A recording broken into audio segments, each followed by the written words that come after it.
Hello defence warrior, स्वागत है आप सबों का एक बार फिर से थिंक सेवन के यूट्यूब चैनल में। दोस्तों आज से हम जो मुहिम शुरू कर रहे हैं ना, वो आपके लिए काफ़ी महत्वपूर्ण है। क्योंकि दोस्तों अगर आप इसके थ्रू जाते और ऐसे अगर आप पढ़ते तो यकीन मानिए जो आपका गेट का पेपर है ना, उसमें आप बहुत अच्छा स्कोर करेंगे। अगर मान लीजिए 100 क्वेश्चन है ना, 100 में आप कम से कम 70-80 जरूर कर लेंगे अगर इस तरह से आप पढ़ेंगे और यही टॉपिक को पढ़ के बार बार आप जाएंगे एग्जाम में। तो आज हम करने वाले हैं एनडीए 2021 का जो सेकेंड पेपर है, जनरल एबिलिटी टेस्ट पेपर, उसके 100 क्वेश्चन को पोस्टमार्टम, यानी कि 100 क्वेश्चन को हम लोग आज करने जा रहे हैं। आप लोग का सहयोग रहेगा, पूरा क्वेश्चन हम लोग करेंगे। दोस्तों ये हिंदी में प्रश्न रहा, आप इसे पढ़ लीजिएगा। आपके पास अगर ये है तो आप उल्टा लीजिए, अगर नहीं है तो यहाँ से आप देखिए, ठीक है। चलिए सबसे पहला क्वेश्चन हम लोग करते हैं, ठीक है, कि which one from among the flowing planets is largest in size. मतलब हमसे पूछा जा रहा है कि ये जो 4 प्लेनेट है इसमें सबसे बड़ा कौन है, लार्जेस्ट कौन है। तो दोस्तों इसमें सबसे बड़ा है अर्थ। कैसे, देखिए इस तरह से आप याद रखिएगा, ठीक है। देखिए सबसे पहला है जुपिटर, सबसे बड़ा, उसके बाद सेटर्न, ठीक है, उसके बाद यूरेनस है, ठीक है, उसके बाद आपका नेपच्यून है, तब उसके बाद अर्थ है, ठीक है। ओके, इस तरह से आपको ध्यान में रखना है, ठीक है।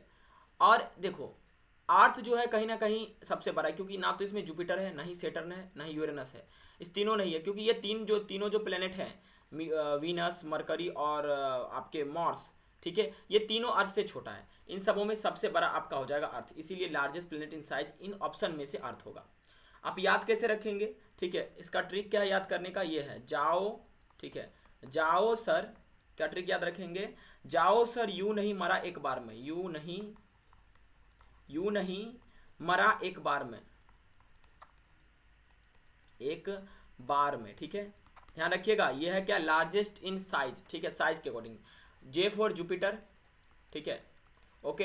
एस फॉर क्या होगा दोस्तों, सेटर्न, याद रखिएगा, इसको लिख भी लीजिएगा। U for Uranus, N for Neptune, और उसके बाद एम फॉर दोस्तों क्या होगा, ये एक इसमें आएगा और मरा बाद में आएगा, याद रखिएगा, ठीक है। ए फॉर अर्थ, और उसके बाद एम फॉर मार्स, ठीक है, और वीनस, और उसके बाद दोस्तों सबसे लास्ट में मरकरी, ठीक है, याद रखिएगा। ये ट्रिक याद रखिएगा, जाओ सर यू नहीं एक बार मरा में, ठीक है, एक को इधर कर लीजिएगा, मरा को उधर कर लीजिएगा, ठीक है, ये तरीका याद करके, ठीक है। ये आपको लार्जेस्ट साइज इस तरह से आप याद करेंगे, तो सबसे बड़ा आपका अर्थ होगा। एक बात और, देखिए जो प्लेनेट है उस प्लेनेट में आपको दो चीज़ याद रखना है, ठीक है। सबसे पहले कि डेंसिटी के हिसाब से कौन सा बड़ा प्लेनेट है, और साइज के हिसाब से उसके बाद किसको सबसे अधिक मून है, ठीक है, ये ध्यान में रखिएगा। और थोड़ा मोड़ा जानकारी किस पे कौन सा मिनरल्स पाया जाता है, ये याद रहेगा आपको बात। चलिए आगे हम लोग चर्चा करते हैं। अगला है match list 1 to list 2 and select the correct answer using the code given below. मतलब इसमें कुछ जगह का नाम है, उसके फीचर्स है, मैंने क्या उसकी फीचर्स है। देखिए ये तो सबको पता है कि जो आपका मुंबई है, इस मुंबई को हम लोग क्या कह सकते हैं, मुंबई जो आप अगर बातचीत करेंगे हमारे साथ, तो मुंबई आपका जो है सबसे बड़ा पोर्ट है इंडिया का। सही बात है, मुंबई सबसे बड़ा पोर्ट है इंडिया का, तो ए का 2 हो जाएगा, ठीक है, ये पोर्ट मिलान करने वाला है।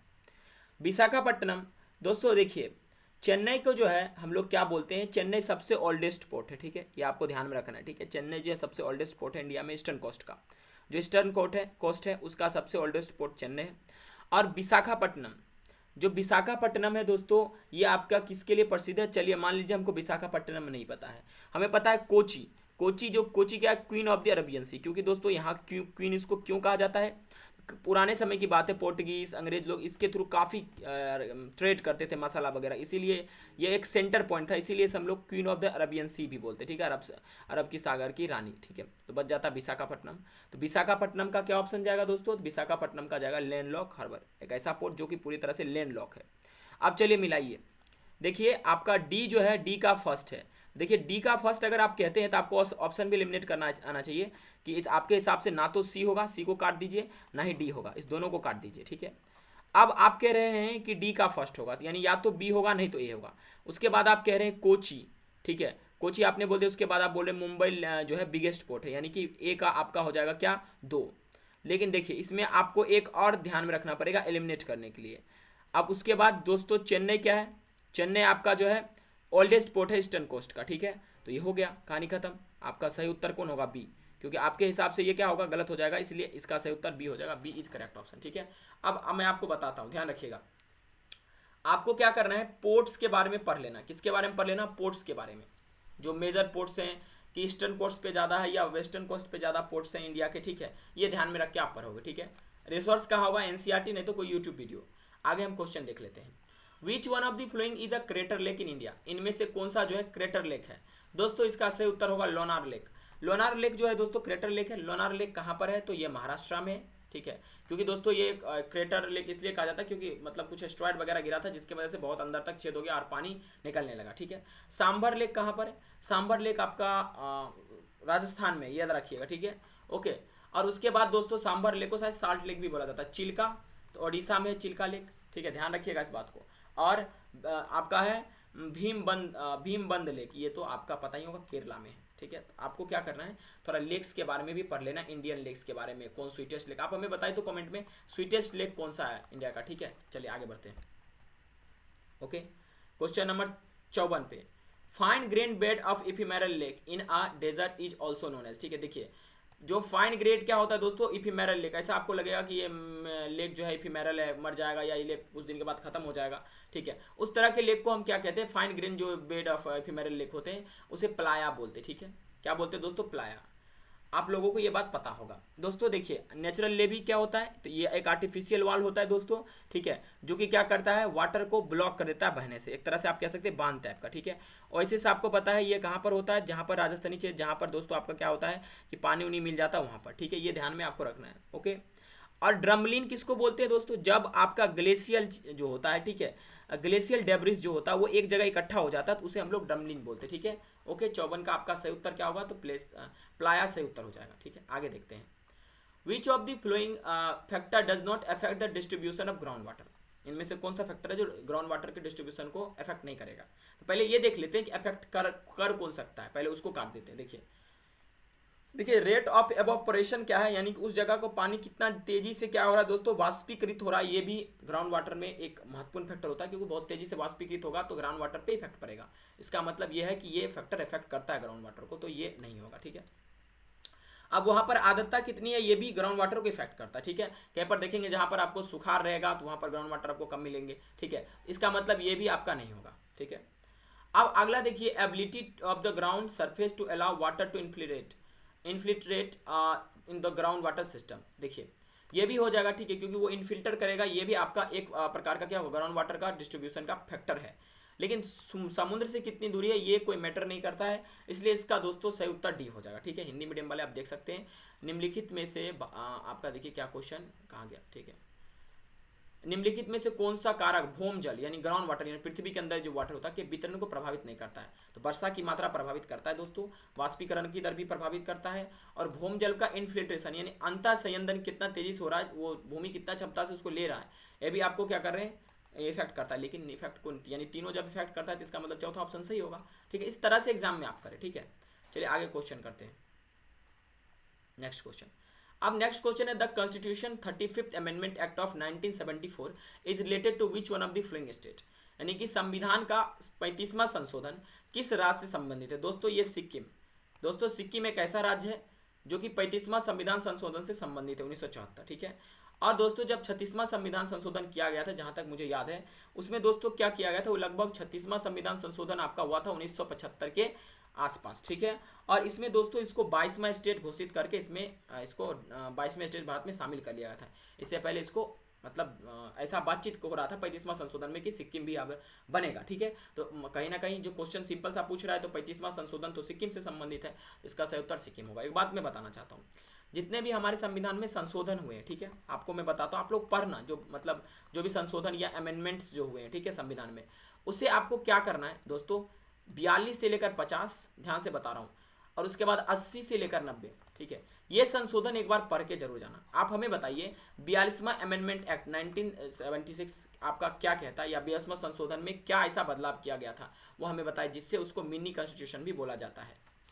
चलिए अब दोस्तों 57वां क्वेश्चन है, विच one of the flowing best describe the electoral system of India, ठीक है। ये एनसीईआरटी का क्वेश्चन, इसका सही उत्तर होगा दोस्तों, ये एकदम एज इट इज लाइन उठाकर पूछ दिया है, first past the post system 11th NCERT में इंडियन कॉन्स्टिट्यूशन 8 वर्क, ठीक है, उसका क्वेश्चन है। इसका सही उत्तर क्या होगा, first pass the post system, जैसे भारत में है कि मतलब पहले आप मतलब जैसे कि किसी को आप बीट करके आगे निकल जाते हैं तो आपका आप सरकार बन जाता है, ठीक है। मतलब सिंपल मेजोरिटी से लेकर आगे आप लोग अगर बढ़ते, ठीक है, हाईएस्ट वोट जिसको मिला तो आगे करता है, क्योंकि प्रोपोर्शनल रिप्रेजेंटेशन तो है नहीं, मिक्स सिस्टम है नहीं, जनरल टिकट ये सब तो कोई ऑप्शन लग ही नहीं रहा है, इसलिए इसका फर्स्ट पास दी पोस्ट सही उत्तर होगा, ठीक है। आपको जो आता है आप भी उत्तर देते रहे, ठीक है। आगे हम लोग चर्चा करते हैं, ठीक है। अब देखिए अगला पूछा गया है, निम्नलिखित में से कौन सा नॉन जस्टिसेबल राइट है, यानी जिसपे आपको जस्टिस नहीं मिलेंगे, आप सुप्रीम कोर्ट में जाइएगा तो आपको सुनवाई नहीं की जाएगी। तो दोस्तों इसका सही उत्तर होगा, ध्यान से देखिएगा, वो है राइट टू एडुकेट लाइवलीहुड, ठीक है। ये आपका फंडामेंटल राइट्स नहीं है, ठीक है, और ये दोस्तों आपका आता है डीपीएसपी में, ठीक है। इस वजह से दोस्तों ये आपका सही उत्तर होगा, क्योंकि राइट अगेंस्ट एक्सप्लोइटेशन है, ठीक है। उसके बाद राइट ऑफ एक्यूज है, राइट ऑफ पर्सनल लिबर्टी भी है, इसलिए सही ऑप्शन इसका क्या होगा, 58 का ए, ठीक है।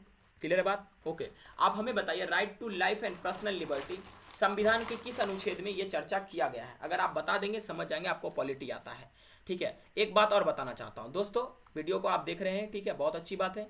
आप लोग क्या करेंगे अभी घर पे बैठ के, फंडामेंटल राइट्स, फंडामेंटल ड्यूटीज, और उसके बाद तीसरा डीपीएसपी, ये 3 ऐसे टॉपिक हैं जो आपको घर पे बैठ के अभी करने, ठीक है, अभी इस लेक्चर को देखने के बाद, ठीक है। आई होप आपको ये समझ में आया होगा कि मैं क्या बताना चाह रहा हूँ, ठीक है। देखिए ये लेक्चर बहुत ही ज़्यादा महत्वपूर्ण है, ठीक है, क्योंकि इसमें मैं आपको टॉपिक सजेस्ट कर रहा हूँ, तो आपको ध्यान में रखना है, ठीक है, ओके। आप हमें बताइए राइट अगेंस्ट एक्सप्लॉइटेशन संविधान के किस अनुच्छेद में है, और right to life and personal liberty किस में है। मैं आपको बता दूं 12 से लेकर 35 तक फंडामेंटल राइट्स हैं, और इन्हीं में से कोई एक ही है, ठीक है।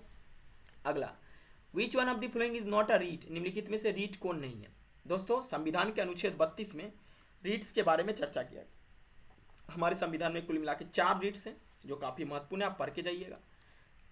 इसमें से हमको पता करना कौन रीट्स नहीं है। मेंडमस है रीट्स, हैबियस कार्पस भी है, सर्जरी भी है, सर्वेबिलिटी नहीं है, क्योंकि मेंडमस हो गया, हैबियस कार्पस हो गया, सर्जरी हो गया, ठीक है।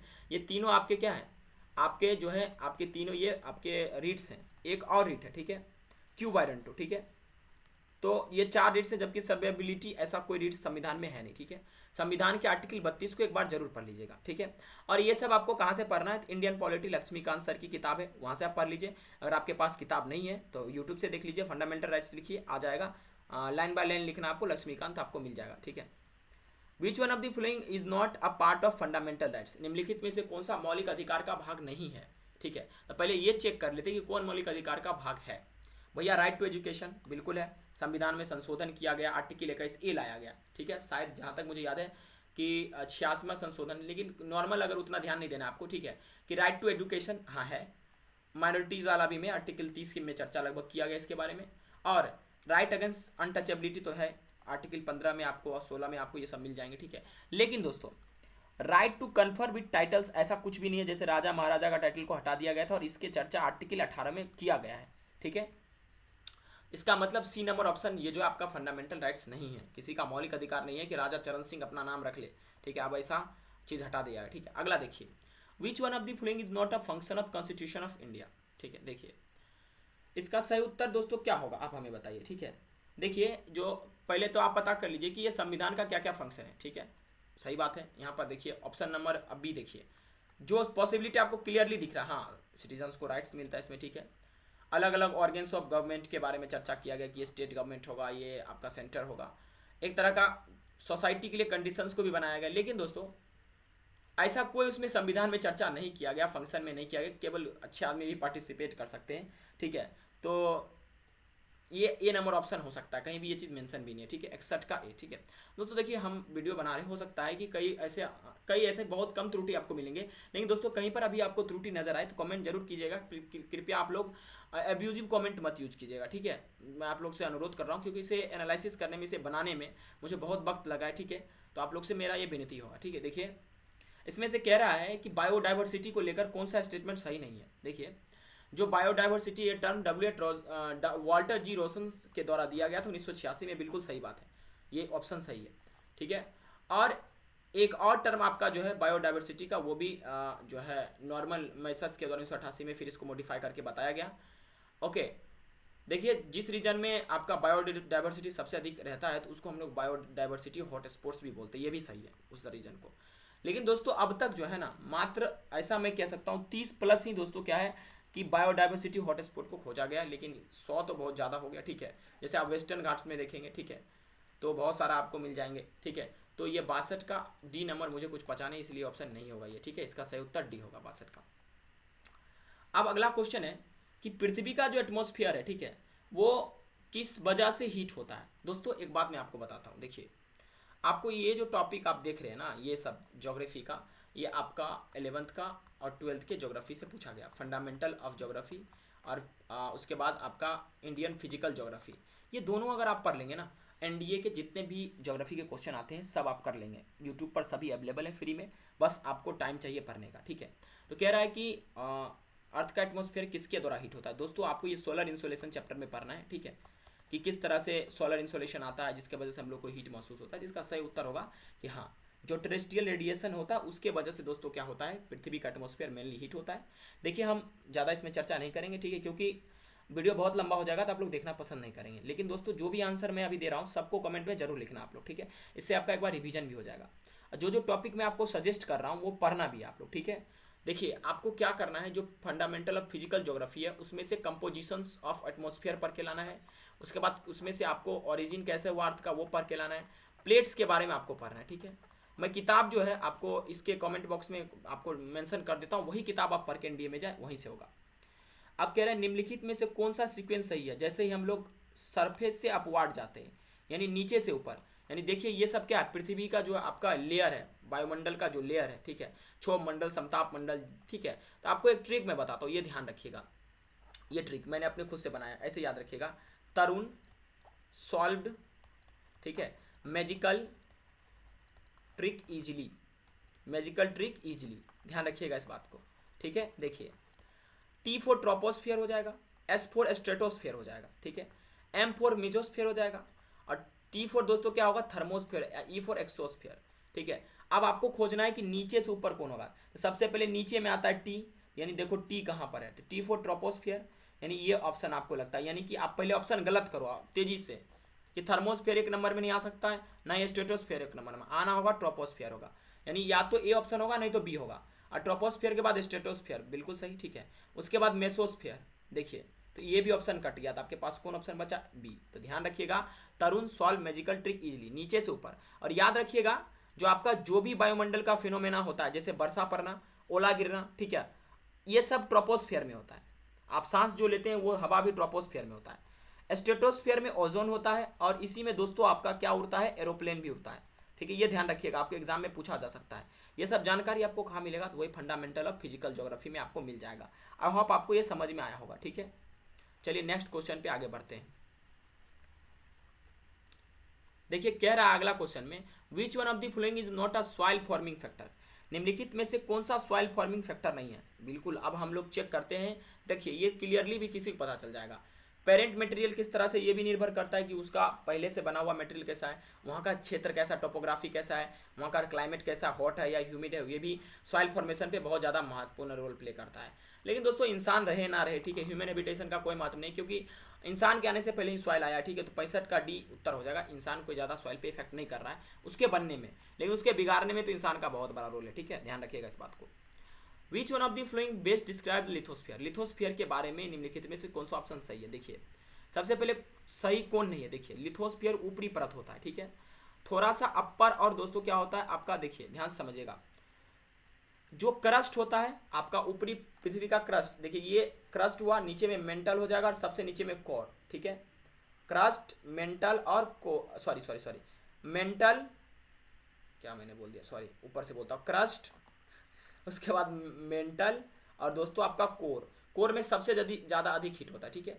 तो क्रस्ट और उसके मेंटल के थोड़ा अपर रीजन को हम लोग लिथोस्फियर बोलते हैं, ठीक है। तो क्रस्ट एंड अपर मेंटल, दोस्तों ये क्वेश्चन बार बार रिपीट होता है, ये VBI क्वेश्चन है, ठीक है।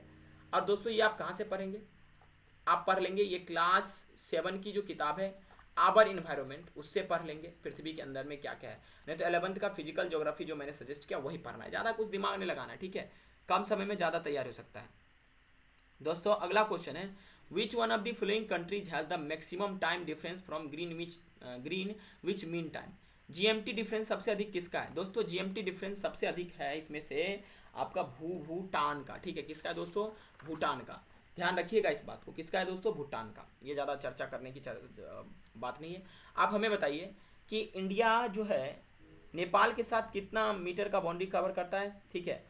ओके, और श्रीलंका और इंडिया के बीच में एक स्टेट है, उसको क्या बोलते हैं, ठीक है। और भूटान में भारत के कई सारी परियोजना है, उसके बारे में आप हमें बताएं, ठीक है। आगे हम बढ़ते हैं 67 के बाद 68 पे। देखिए कॉन्स्टिट्यूशन से 21 के सेकंड में काफी क्वेश्चन पूछा गया था। विच one of the following is not a feature of constitution of India. खाली फीचर फीचर फीचर माने कौन सा, बेसिक चीजें पूछ रहा है। देखिए देख लेते हैं क्या फीचर है, ठीक है। देखिए it provides set of basic rules, ठीक है, सही है। Okay, it specify the power of the government, बिल्कुल सही है, ठीक है। It is supreme law of land, ये भी सही है, भारत का है, ठीक है। सुप्रीम लॉ, इससे बढ़ के कुछ नहीं। It specify the supremacy of the judiciary, नहीं नहीं नहीं, सबको कहीं ना कहीं भारत के संविधान में बांध कर रखा गया, ठीक है, किसी को ऊपर नहीं दिया गया, ठीक है। तो 68 का डी ऑप्शन से होगा भाई, ठीक है। सबको इस तरह से बांधा गया कि एक दूसरे पर सभी डिपेंडेंट है, ठीक है। अब देखिए निम्नलिखित में से कौन सा जो है अटॉर्नी जनरल के बारे में सही नहीं है दोस्तों। एक तरह का लॉ मेकिंग बॉडी होते हैं, ठीक है। ओके, सही कौन नहीं है, देखो पहले ये चेक करो सही है कौन सा। देखो दोस्तों इसमें सही आपका है कि मतलब वो he shall receive such remuneration as the president में डिपेंड, हाँ प्रेसिडेंट पे डिपेंड रहते हैं, ठीक है। He shall be qualified to the appointment of जज ऑफ सुप्रीम कोर्ट, बिल्कुल सही है, ठीक है। He shall give advice to government of India on legal matters, जो भी लीगल मैटर्स होते हैं, ठीक है, उस पर ये एडवाइस करते हैं। He has the right of audience only the supreme court, नहीं नहीं नहीं, ऐसा ये गलत है, ठीक है। देखिए दोस्तों केवल ये आपको बोल देना सुप्रीम कोर्ट में ऑडियंस होता है, ये गलत है। देखिए आपको मैं बताता हूँ, इसका सही ऑप्शन होगा 69 का, ये ध्यान रखिएगा बात का। जो अटॉर्नी जनरल ऑफ इंडिया होता है इसके बारे में आपको पढ़ना है, ठीक है। ओके, कहाँ से, देखिए अटॉर्नी जनरल और कंट्रोलर जनरल दोनों के बारे में, और प्रेसिडेंट और वाइस प्रेसिडेंट के बारे में, और यूपीएससी, 5 ऐसे टॉपिक है जो आपको इंडियन पॉलिटी लक्ष्मीकांत सर की किताब से आपको पढ़नी है, ठीक है। ओके, मैं जो सजेस्ट कर रहा हूँ वो पढ़ना पड़ेगा, ठीक है, तभी जाके ये आपका काम आएगा, और इसे नोट भी करते जाना। Who among the following describe the DPSP of a state as the novel feature of Constitution of India, ठीक है। हाँ ये तो कोई कौन बोल सकता है, जब वो भाषण दे रहे थे कॉन्स्टिट्यूशन असेंबली में तो भीमराव अम्बेडकर बोले थे कि या there is something difference, novel feature, ठीक है। इसलिए इसका सही उत्तर होगा भीमराव अम्बेडकर, ठीक है। आप इसे चाहे तो हिंदी में पढ़ सकते हैं ऊपर में, ठीक है। ओके, देखिए निम्नलिखित में से किसने राज्य की नीति के निर्देशक तत्व को भारत के संविधान की अनूठी विशेषता बताई, कुछ अलग है, अनूठा है कुछ, ठीक है। तो वो बताए थे बाबा साहब भीमराव अम्बेडकर, जिसको हम प्यार से फादर ऑफ इंडियन कॉन्स्टिट्यूशन भी कहते हैं, ठीक है। ओके, आई होप आपको ये समझ में आया होगा दोस्तों। यार ठीक है, अब आगे चर्चा करते हैं हम लोग। देखिए अब नेक्स्ट जो हम चर्चा करेंगे वो क्वेश्चन है हमारे सामने, ठीक है, गौर से देखिएगा। देखिए अगला क्वेश्चन है 71 नंबर, ठीक है, कि आपका which one of the following statement about the Indian council act of 1861 are correct, ठीक है। बिफोर डूइंग दिस दोस्तों एक बात मैं आपको बता देता हूँ दोस्तों, ये वीडियो थोड़ा सा लंबा हो गया, आज हम लोग 20 क्वेश्चन ही करेंगे, ठीक है। ओके, अब फिर पार्ट 2 में हम लोग और क्वेश्चंस को करेंगे, क्योंकि 20 मिनट से ज़्यादा का वीडियो नहीं होना चाहिए, ठीक है। आपका काम है 50 से लेकर 70 के बीच में जो मैंने टॉपिक आपको मेंशन करा है आप कमेंट बॉक्स में लिखो, उसके बारे में आप पढ़ो, ठीक है। मज़ा आएगा, हम आपको बताएंगे इंडियन काउंसिल एक्ट ऑफ 1861, लेकिन इससे पहले आपको हम एक टास्क देते हैं, कल फिर आएंगे हम वीडियो लेकर, फिर आगे इसके बारे में चर्चा करेंगे पार्ट 1 पार्ट 2 पार्ट 3 में, ठीक है। इसमें मैं आपको टास्क देता हूँ जितने भी आपके अभी जो भी आपके एक्ट्स हैं, ठीक है, खास करके अंग्रेजों के द्वारा लाए गए एक्ट्स, ठीक है, तो उनके बारे में आप पढ़ के रखिएगा, क्योंकि आपके एग्जाम में फिर आएगा ये क्वेश्चन, ठीक है। अगर ये आपको वीडियो पसंद आया तो एक बार लाइक जरूर कर दीजिएगा दोस्तों, चैनल सब्सक्राइब जरूर कर दीजिएगा, क्योंकि यहाँ पर आपको अवेलेबल कंटेंट मिलते हैं। Thank you very much.